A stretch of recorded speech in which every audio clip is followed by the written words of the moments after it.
Well, it's a beautiful day again, and I thought I'd come outside, do a video down by the beach, but also I'm going to travel a little bit. I'm going to use my day ticket on the bus and travel a little bit and show you little bits of Portsmouth while I talk about Portsmouth, talk about a little bit of history with Portsmouth, and like I did before, I'm going to show you this little road, which is called the Ocean at the end of the lane, which is obviously named after Neil Gaiman, and as I said before, he opened this lane one day a few years ago, and it was awesome. But yeah, I'm down by the beach, and there's lots of people out because it's hot.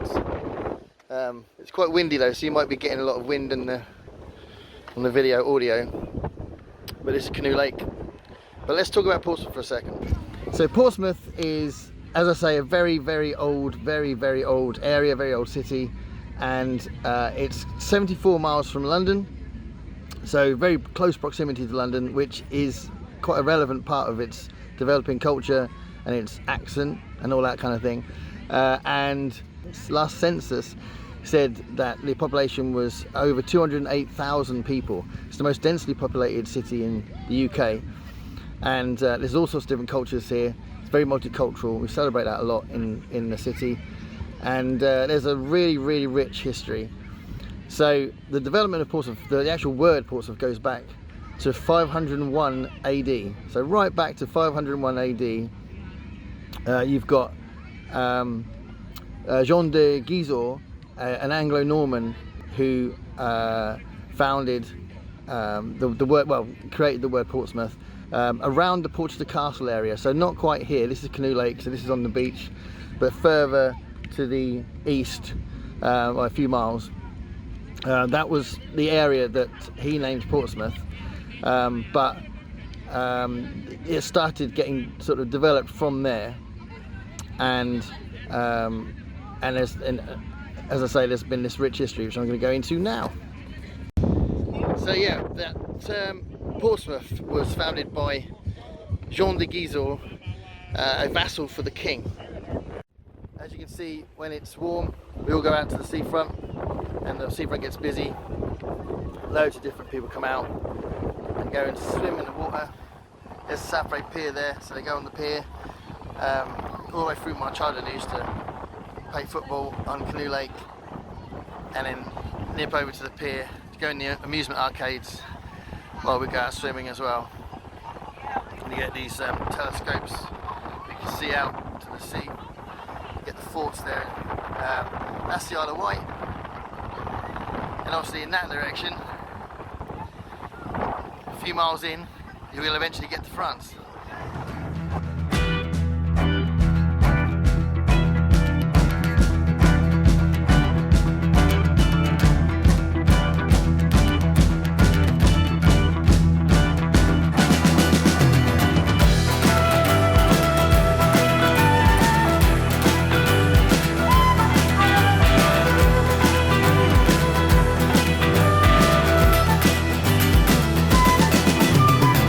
You just stay with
There's shops all over Portsmouth, but there's 3 main precincts. So there's the one down the centre, city centre, the main commercial road. This is the one in Southsea, so this is Palmerston Road. Then there's Gunwharf, which is on the literally right next to the sea, by the dockyard. So those are the 3 shopping centres, but obviously there's shops all over the place as well. But yeah, I'm going to try and find some chips. So I'm going to walk down the road eating these, listening to seagulls while I get to the point when I can talk about Southsea Castle. Incidentally, this is the other half of Palmerston Road, the bit away from the shops, and they made it a few years ago. They just sort of closed it to the roads, so it was better for the bars and the restaurants and that, which is quite cool. So you can walk right down it, look, and there's no traffic. This is really good.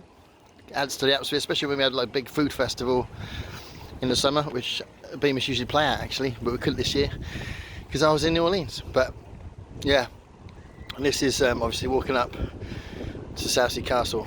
So I think when you live here, I've lived there all my life, which is probably part of the reason why I love Portsmouth so much, but I've always lived there, and I think when you live here you take for granted some of the really nice places in Portsmouth, and this is just one of the many kind of grassy, parky, tree type areas. There's loads in Portsmouth, but this is the bit between the residential part of Portsmouth and the shopping bit and the fortifications and the beach. So there's a bunch of fields, which is essentially this whole common area. The Southsea Common is where we have Victoria's Festival every August, which is a massive festival with, I don't know, about 10, 12 stages or something. It's huge, and that's been built up over the years. And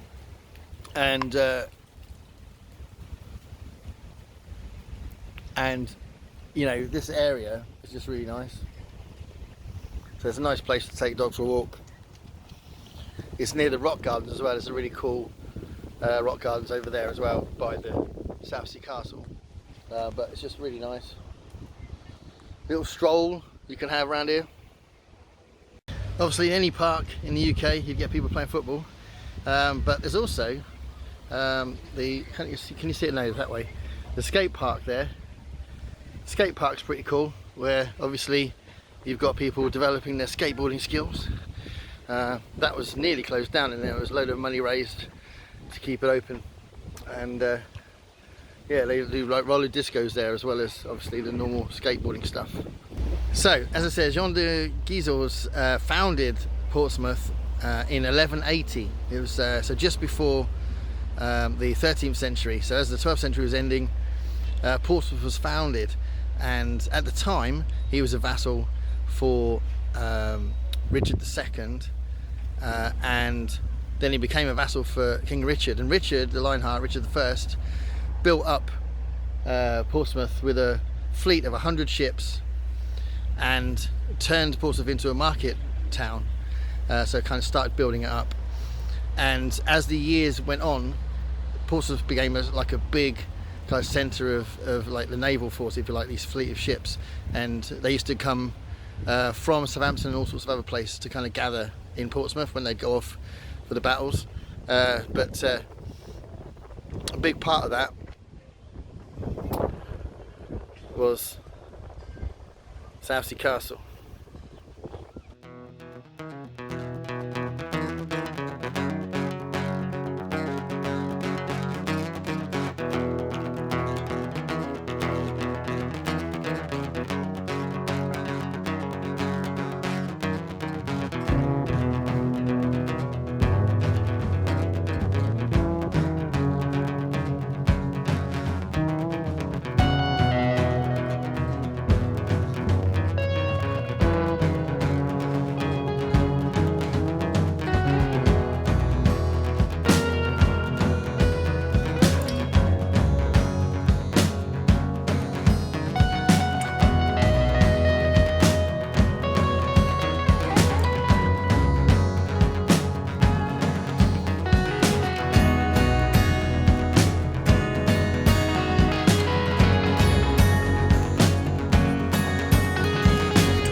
So if you can imagine that Henry V reigned between 1413 and 1422, so really early in the 15th century, that's when Portsmouth's earliest fortifications were built. So Henry V commissioned all of that, and that was due to our ongoing conflicts with France. And in 1539, Henry VIII built Southsea Castle, and throughout those centuries, like going right back to when I was talking about Richard I, Portsmouth was a big part of the whole kind of naval thing, and where ships set off mostly to France to fight with them. So going right up to 1539, when Henry VIII built Southsea Castle, he also invested a lot of money in the dockyard as well. So the dockyard is a historic dockyard. It goes right back to Henry VIII's time when he built it up to sort of house the fleet. And the Mary Rose was the flagship ship in the fleet, HMS Mary Rose, and famously that was destroyed in the Battle of the Solent, and that was in 1545. And the historic dockyard that we've got further down past the common into what we call Old Portsmouth, where the old fortifications are, that's got the Mary Rose Museum, where it keeps the bits of the Mary Rose that they managed to keep together, and they kind of reconstructed it. So it's quite a popular tourist attraction, the Mary Rose, because it was the flagship of Henry VIII's fleet when he built Southsea Castle. But also, if you go down there, you can see the HMS Victory as well, and HMS Warrior. So HMS Warrior is a really interesting example of a ship from the 19th century, but obviously the Victory goes back before that as well. I'll just come back from this bit. I just want to quickly say this is a long road, one long road across the promenade that leads to our other pier. There's a big war memorial there sticking up above the tree there. But we've got our other pier, Clarence Pier, which I'm not sure if I'm going to get to in this video, because I'm going to go to Old Portsmouth next. But that other pier has got even more amusements and more rides and a much bigger fun fair. But yeah, the other pier is Clarence Pier, which is awesome. So that's HMS Warrior, which is a 40-gun steamboat powered 19th century frigate that was built in 1860, and it's always at this harbour, Portsmouth Harbour. You can see there's Gosport there, and that's the ferry port that goes to Gosport all the time, all day. And that's our big Spinnaker Tower thing. You can go up and see, you go up to the top and see the view around Portsea Island and all that, and around Portsmouth Harbour. But yeah, this is stationed at Portsmouth Harbour all the time, and the dockyard is actually closed at the minute because I got here too late, so I can't show you a really good view of HMS Victory. But this is from 1860, so a little later than Victory, but I might be able to get a distant shot from Victory. I'm going to try.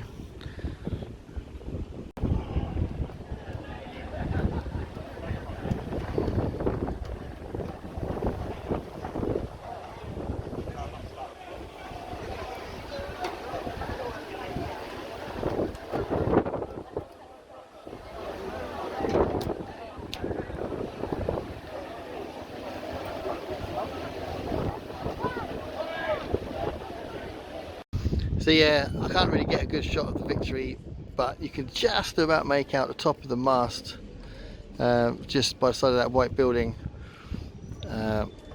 But it's quite funny, you've got that modern warship right next to, that's docked at the minute. There's always warships docked in the Portsmouth dockyard, and that's right next to the Warrior there, which is quite weird. You can see how beautiful the day is today.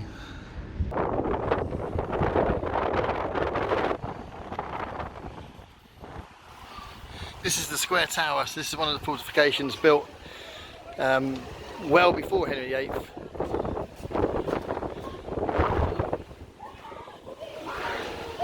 In the 14th century.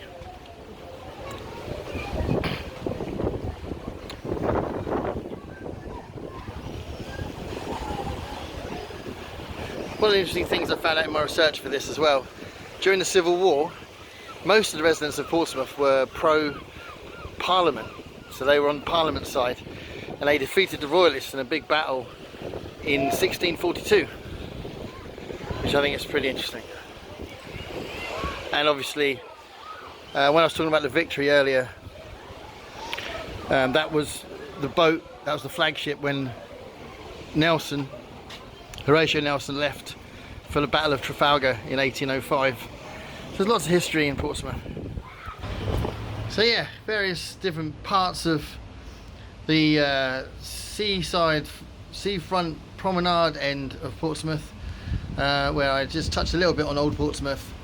But I'm going to talk to you now about Historathon, and maybe 3 ways you can get into history.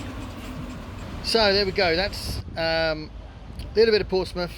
So as I said, I wanted to give you a few tips on how you could get more into reading history books, possibly. 3 ideas. First idea, if you are kind of curious and think, actually I am interested in history but I'm a little bit intimidated by history books, first point, read some small history books. There are some massive ones out there and they're big tomes, and they could be like a little bit daunting to read, but there's lots of really good smaller history books that are maybe on one small event or a very quick brief history of something that gets you educated, but not in a really kind of deep way, but enough to feel like you know something about a particular thing you're interested in. There's a really good series of books called The Short Introduction To, which are worth checking out. I think that's the Oxford University Press, I think, brought them out. They're really good. So that's one idea. The second tip, read books you're interested in. So don't read books you think you should be knowledgeable about. Read something you're interested in. You know, if you have a particular flavour to your interest in history, then look into it. It could be that you're massively into the history of the witch hunts, you know, or maybe pirates, or peasant revolts, or the kings and queens, or expansion, you know, maybe when the different countries colonized other countries and that kind of thing, maybe something like that, I don't know. Slavery, I don't know. Other less talked about moments in slavery, maybe. So that could be a thing. And the third tip is maybe relate it to your own reality, so relate it to things you are interested in your present life. So there's no point really necessarily in me going too mad with delving too much into kings and queens, because I'm not really interested in the present day monarchy and kings and queens and stuff. I'm much more interested in more sort of political stuff from the left, so I'll look for that kind of thing in the past, and I'm really interested in that, and I get a lot out of that. So you might be really interested in the Navy, for example, and there's obviously tons of stuff on the Navy, and I've just hinted at some of that in Portsmouth.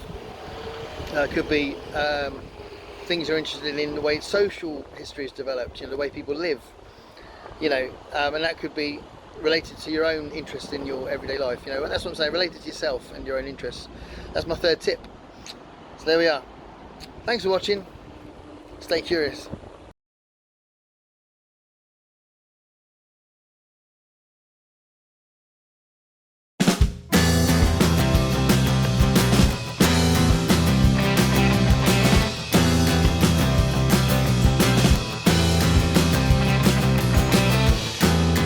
Paint me a picture